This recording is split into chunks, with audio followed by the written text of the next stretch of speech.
बिस्मिल्लाहिर्रहमानिर्रहीम। हेलो अस्सलाम वालेकुम स्टूडेंट्स, कैसे हो आप? मैं हूं आपका फिजिक्स टीचर और हम कर रहे हैं 9 क्लास की फिजिक्स का unit 8 thermal property of matter.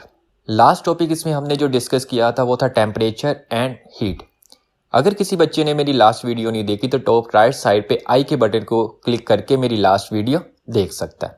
आज का जो हमारा टॉपिक है वो है thermometer. A device that is used to measure the temperature of body is called thermometer। कि आपके पास किसी भी बॉडी का टेम्परेचर मेजर करने के लिए जो डिवाइस यूज होती है उसे हम थर्मामीटर कहते हैं। Some substance have property that change with temperature।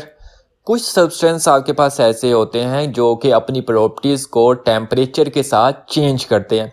Temperature increase होने से उसकी प्रॉपर्टीज कुछ होगी और टेम्परेचर डिक्रीज होने से उसकी प्रॉपर्टी डिफरेंट होगी। इसी तरह से some substance expand on heating, some change their colour, some change their electric resistance etcetera. तो इसी तरह से कुछ सब्सटेंस आपके पास ऐसे होते हैं जिसे आप गर्म करते हो तो वो एक्सपैंड करना शुरू हो जाते हैं, जैसे लिक्विड, पानी, दूध, इस तरह की चीज़ें जो एक्सपैंड करती हैं। ये एग्जाम्पल दी है। और सम चेंज देयर कलर, और कुछ अपनी कलर को चेंज करना शुरू कर देते हैं। और some change their electric resistance. Liquid also expand on heating and are suitable as thermometric material. Liquid आपका एक्सपैंड होता है हीट की वजह से, तो इस वजह से ये एक सुटेबल मटेरियल है जिसको हम थर्मोमेट्रिक मटेरियल कहते हैं। Common thermometer are generally made using some suitable liquid as thermometric material.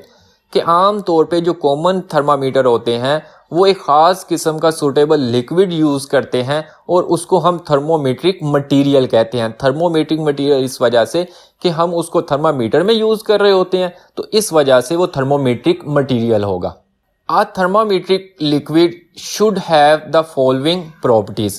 कि अब हमने थर्मामीटर में जो भी लिक्विड यूज़ करना है वो ये कुछ प्रॉपर्टीज़ हैं जो कि जो भी लिक्विड इन प्रॉपर्टीज़ को फुलफिल करेगा उसको हम थर्मामीटर में यूज़ करते हैं। और जो भी लिक्विड इन प्रॉपर्टीज़ को फुलफिल कर रहा होगा उसको हम थर्मोमेट्रिक मटेरियल भी कहेंगे। It should be visible. कि वो जो मटेरियल, वो जो लिक्विड हम थर्मामीटर में यूज कर रहे हैं वो विजिबल होना चाहिए, नजर आना चाहिए। It should have uniform thermal expansion. कि वो यूनिफॉर्मली थर्मल एक्सपैंड होना चाहिए। जब हम उसको हीट दें तो इक्वली एक्सपैंड हो। ऐसा ना हो कि सेंटर से वो ज़्यादा एक्सपैंड हो और किनारों से कम हो। यूनिफॉर्मली एक्सपैंड होना चाहिए, मतलब हर तरफ से इक्वली एक्सपैंड हो। It should have a low freezing point. कि उसका फ्रीजिंग पॉइंट बहुत कम हो। 0 डिग्री पे पानी फ्रीज हो जाता है। मुझे इससे भी कम टेम्परेचर पे ऐसा मटेरियल चाहिए जो कि माइनस में जाके फ्रीज हो रहा हो। It should have high boiling point. और उसका बॉइलिंग पॉइंट बहुत ज़्यादा हो, मतलब हाई टेम्परेचर पे जाके वो बॉयल करे। It should not wet glass. और जिस गिलास में हम उसको यूज़ करें तो उसको वो गीला ना करें।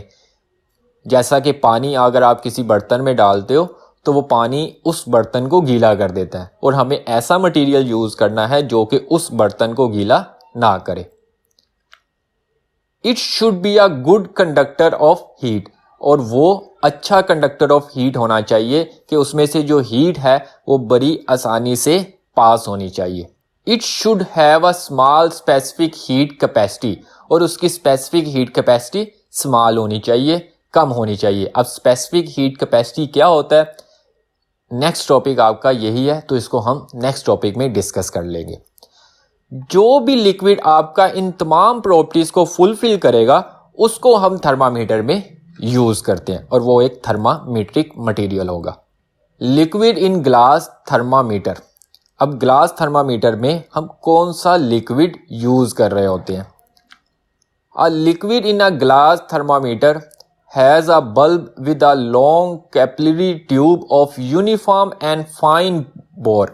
कि आपके पास एक लॉन्ग ट्यूब होती है जो कि यूनिफॉर्मली बनी होती है, इक्वली उसकी मोटाई होती है और उसके ऊपर जो डिविजन्स होती हैं, बोर्ड्स होते हैं, जो स्केलिंग की होती है वो बड़ी फाइन तरीके से की गई होती है। जैसा कि आपको यहाँ पे एक थर्मामीटर दिखाया हुआ है, ये आपके पास एक बल्ब, ये आपके पास एक ग्लास जो कि यूनिफॉर्मली डिज़ाइन किया गया है और उसके ऊपर फाइन बोर किए गए हैं। और यहाँ पे आपके पास एक बल्ब होता है, एक मटेरियल होता है जिसे आप टेम्परेचर डिटेक्ट करने के लिए यूज़ करते हो। ये मर्करी थ्रेड, ये टेम्परेचर स्केल और ये ग्लास ट्यूब। अब मर्करी क्यों यूज़ कर रहे होते हैं, यहाँ पे इसने मर्करी लिखा हुआ है, मर्करी क्यों यूज़ करते हैं वो हम देखते हैं। A suitable liquid is fill in a bulb, और एक सुटेबल लिक्विड हम इस बल्ब में यूज़ करते हैं। When the bulb contact a hot body the liquid in it expand and rise in the tube, कि जब हम इसको हीट देते हैं, टेम्परेचर मेजर करते हैं किसी भी बॉडी का, तो ये क्या करता है, उस बॉडी से हीट को अब्जॉर्ब करता है और अब्जॉर्ब करने के बाद ये लिक्विड एक्सपैंड होना शुरू होता है, ऊपर जाना शुरू होता है ट्यूब में। The glass stem of thermometer is thick and act as a cylindrical lens, कि आपके पास ये थिक होता है और ये एक्ट कर रहा होता है सिलेंड्रिकल लेंस की तरह से, कि जिसमें हमें ये लिक्विड मूव करता हुआ दिखाई दे रहा होता है। अब यहाँ पे मर्करी लिखा हुआ है, मतलब अब इस थर्मामीटर में हम जो लिक्विड यूज कर रहे हैं वो एक मर्करी है। मर्करी को क्यों यूज करते हैं, क्योंकि एक तो वो तमाम की तमाम प्रॉपर्टीज को फुलफिल करता है। Mercury freezing at -39 degree Celsius and boil at 357 degree Celsius. It has all the thermometric property list above, कि वो जितनी भी आपके पास थर्मोमेट्रिक प्रॉपर्टीज है मर्करी उसको फुलफिल करता है, और उसका फ्रीजिंग पॉइंट -39 डिग्री और बॉइलिंग पॉइंट 357 डिग्री सेल्सियस होता है। आपके पास जो लेबोरेटरीज में जो डॉक्टर के पास मर्करी यूज हो रही होती है या जो थर्मामीटर यूज हो रहा होता है, और उसके अंदर जो मर्करी यूज हो रही होती है उसका कॉमनली जो टेम्परेचर होता है -10 डिग्री टू 150 डिग्री, जो कि आपका एक नॉर्मल इन्वायरमेंट के लिए काफ़ी है। नेक्स्ट आपके पास है lower and upper fix point, कि आपने एक थर्मामीटर देखा है उसका एक लोअर पॉइंट भी होगा, एक अपर फिक्स पॉइंट भी होगा। और thermometer has a scale on it stem, कि आपके पास जो थर्मामीटर है उसके ऊपर एक स्केलिंग की होती है। This scale has a 2 fix point, उसके ऊपर 2 फिक्स पॉइंट होते हैं, एक अपर फिक्स पॉइंट, एक lower fix point. The lower fix point is marked to show that position of liquid in the thermometer when it is placed in ice। जब हमने इसको किसी फ्रीजिंग पॉइंट पे या किसी बर्फ में या किसी ठंडी जगह पे रखा होगा, तो तब जिस लेवल पे आपका वो जो लिक्विड आया होगा उसको हम लोअर फिक्स पॉइंट कहते हैं। Similarly upper fix point is marked to show that position of liquid in the thermometer when it is placed in as standard pressure above boiling water. आपके पास जो अपर फिक्स पॉइंट होता है वो उसका एक बॉइलिंग वाटर, मतलब एक हाई टेम्परेचर पॉइंट को रिप्रेजेंट कर रहा होता है। लोअर पॉइंट एक फ्रीजिंग पॉइंट को और हाई पॉइंट एक बॉइलिंग पॉइंट को रिप्रेजेंट करता है। स्केल ऑफ थर्मामीटर, कि अब जो हम स्केल यूज करते हैं उस थर्मामीटर में वो क्या है। 3 scale of thermometer are in commonly use. 3 type के स्केल आपके थर्मामीटर में यूज हो रहे होते हैं। एक तो आपके पास सेल्सियस स्केल और सेंटीग्रेड स्केल होता है, दूसरा आपके पास फ़ारेनहाइट स्केल और तीसरा आपके पास केल्विन स्केल। अब बारी बारी इन सब स्केल को डिस्कस करते हैं और इनका आपस में कंपैरिजन देखते हैं। सबसे पहले आपके पास आता है सेल्सियस स्केल और centigrade scale. On Celsius scale the interval between lower and upper fixed point is divided into 100 equal parts। जो आपके पास सेंटीग्रेड स्केल होता है इसको हमने 100 इक्वल पार्ट्स में डिवाइड किया होता है। 0 से स्टार्ट होता है और 100 तक ये जा रहा होता है, मतलब 0 पॉइंट पानी का फ्रीजिंग पॉइंट जिसपे बर्फ बनना शुरू होती है, और मैक्सिमम पॉइंट मतलब 100 पॉइंट जिस पे आपके पास पानी बॉयल करना शुरू कर देता है। The lower fixed point is marked as 0 Celsius and the upper fixed point is marked as 100 degree Celsius। जिसमें जो lower point होता है इसको हम 0 Celsius कहते हैं, जो upper point होता है इसको 100 Celsius कह रहे होते हैं। नेक्स्ट आपके पास है Fahrenheit scale. On Fahrenheit scale the interval between lower and upper fix point is divided into 180 equal parts. अब देखो सेल्सियस में हमने क्या किया था, 100 इक्वल पार्ट में डिवाइड किया हुआ था, जबकि फ़ारेनहाइट में हमने 180 पार्ट में उसको डिवाइड किया। जैसा कि यहाँ पे देखो आपको दिखाया गया हुआ है सेल्सियस एंड फ़ारेनहाइट, इन दोनों में कंपैरिजन अब आपको हम दिखाते हैं। सबसे पहले फ़ारेनहाइट का लोअर एंड अपर पॉइंट हम डिस्कस करते हैं। Its lower fix point is mark at 32 Fahrenheit and upper fix point is mark at 212 Fahrenheit, 212 और 32। जो लोअर पॉइंट होता है वो 32 फ़ारेनहाइट और जो अपर पॉइंट होता है वो 212 फ़ारेनहाइट होता है। अब देखो कि अगर मैं इसका 0 डिग्री सेल्सियस की बात करता हूँ सेंटीग्रेड की, तो फ़ारेनहाइट में वो कितना होगा, 32 फ़ारेनहाइट। और जब मैं 100 डिग्री सेल्सियस की बात करूंगा तो फ़ारेनहाइट कितना होगा, 212 फ़ारेनहाइट। तो ये कंपैरिजन हम इस तरह से सेंटीग्रेड और फ़ारेनहाइट में कर रहे होते हैं। इसको हमने 100 इक्वल पार्ट में डिवाइड किया होता है और इसको हमने 180 इक्वल पार्ट्स में डिवाइड किया है। अगर आप 0 में 100 ऐड करोगे तो 100 आएगा आंसर उसका। अगर 32 में 180 ऐड करोगे तो 212 उसका आंसर आएगा। तो इट्स मीन ये आपके पास 180 पार्ट्स में है और ये 100 पार्ट्स में है। नेक्स्ट आपके पास है केल्विन स्केल।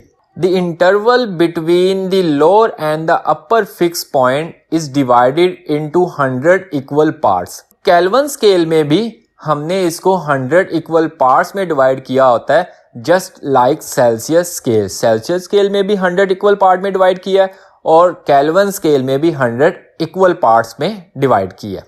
अब यहाँ पे तीनों जो आपके पास थर्मामीटर है और तीनों तरह के स्केल यहाँ पे शो किए गए हैं। A change in 1 degree is equal to change of 1 Kelvin. The lower fixed point on the scale corresponding to 273 Kelvin and upper fixed point is referred as 373 Kelvin. अब यहाँ पे देखो, अगर मैं 1 डिग्री चेंज करता हूँ तो वो 1 केल्विन के इक्वल होगा। 2 डिग्री करूँगा तो 2 केल्विन होगा, 3 डिग्री करूँगा तो 3 केल्विन होगा। लेकिन यहाँ पे स्केलिंग में थोड़ा सा फर्क किया हुआ है। अब जब यहाँ पे देखो 0 डिग्री सेल्सियस में फ़ारेनहाइट 32 फ़ारेनहाइट था और केल्विन कितना था, 273 केल्विन। अगर या तो आप 0 डिग्री कह लो या 273 केल्विन कह लो या 32 फ़ारेनहाइट कह लो, तीनों ही बातें सेम होगी। अब ये भी 100 इक्वल पार्ट्स में है, जस्ट लाइक सेल्सियस में। अगर मैं इसको एक सेल्सियस ऊपर मूव करता हूं तो यहाँ पे 1 केल्विन मैं ऊपर मूव करूंगा। तो ये चीज उसने बताई है कि 1 डिग्री आपके पास इक्वल होता है 1 केल्विन के। The zero on this scale is called the absolute zero and is equal to -273 Celsius. कि अब अगर हम बात करते हैं 0 डिग्री की, कि केल्विन 273, अगर 0 डिग्री सेल्सियस था तो केल्विन कितना था, 273। अगर मैं 273 के बैकवर्ड डाउनवर्ड जाना शुरू करूं और उसका मैं 0 लेके आऊं, 273, 272, 271, 270, तो इस तरह से जब मैं 0 पे जाऊंगा तो 0 जो केल्विन होगा वो -273 डिग्री के इक्वल होगा। इन SI unit the unit of temperature is kelvin and it's scale is called kelvin scale of temperature. कि आपका जो टेम्परेचर का SI यूनिट होता है वो केल्विन होता है, तो इस वजह से हम उसे केल्विन स्केल ऑफ टेम्परेचर कहते हैं। अब ये 3 तरह के स्केल हम क्यों बनाते हैं? जो आपके पास केल्विन स्केल है उसे हम लेबोरेटरीज में फिजिक्स के न्यूमेरिकल या प्रैक्टिकल करते हुए हम इन स्केल को यूज करते हैं। लेकिन अपनी रोजमर्रा जिंदगी में जो हमने टेम्परेचर नोट करना होता है कि आज बाहर का टेम्परेचर कितना है, आपने अक्सर सुना होगा कि आज 40 डिग्री सेल्सियस है और इसी उसके अकॉर्डिंग फ़ारेनहाइट भी होगा। तो इस तरह से जब आप प्रैक्टिकल न्यूमेरिकल वगैरह कर रहे होते हो तब आप केल्विन का इस्तेमाल करते हो। जब आप अपनी रोजमर्रा जिंदगी में आप जो टेम्परेचर यूज करते हो वो फ़ारेनहाइट और सेल्सियस करते हो। Conversion of temperature from one scale into other temperature scale. कि अब हमने एक टेम्परेचर स्केल से किसी दूसरे टेम्परेचर स्केल में जाना है तो वो कैसे जाएंगे? From Celsius to kelvin scale. कि मैंने सेल्सियस से केल्विन स्केल में जाना है तो उसके लिए आप इस फार्मूले का इस्तेमाल करते हो, T temperature for kelvin 273 plus Celsius. कि आप जो भी सेल्सियस टेम्परेचर होगा उसमें 273 ऐड करोगे तो केल्विन आ जाएगा। फॉर एग्जाम्पल 0 डिग्री सेल्सियस है तो यहाँ पे मैं 0 पुट करूंगा तो केल्विन कितना होगा 273 केल्विन। तो इसी तरह से अगर 10 डिग्री सेल्सियस होगा तो 273 में 10 ऐड करो तो 283 केल्विन होगा। फ्रॉम केल्विन टू सेल्सियस, कि अब मैंने केल्विन से सेल्सियस में जाना है तो उसके लिए आप ये फार्मूला यूज करोगे, kelvin minus 273 equal to Celsius. अगर आपके पास जो टेम्परेचर 273 है तो 273 माइनस 273 तो सेल्सियस कितना होगा 0 डिग्री सेल्सियस के इक्वल होगा। From Celsius to Fahrenheit scale, तो उसके लिए जो हम फार्मूला यूज करते हैं F equal to 1.8 Celsius plus 32 Celsius से फ़ारेनहाइट में जाने का फार्मूला है।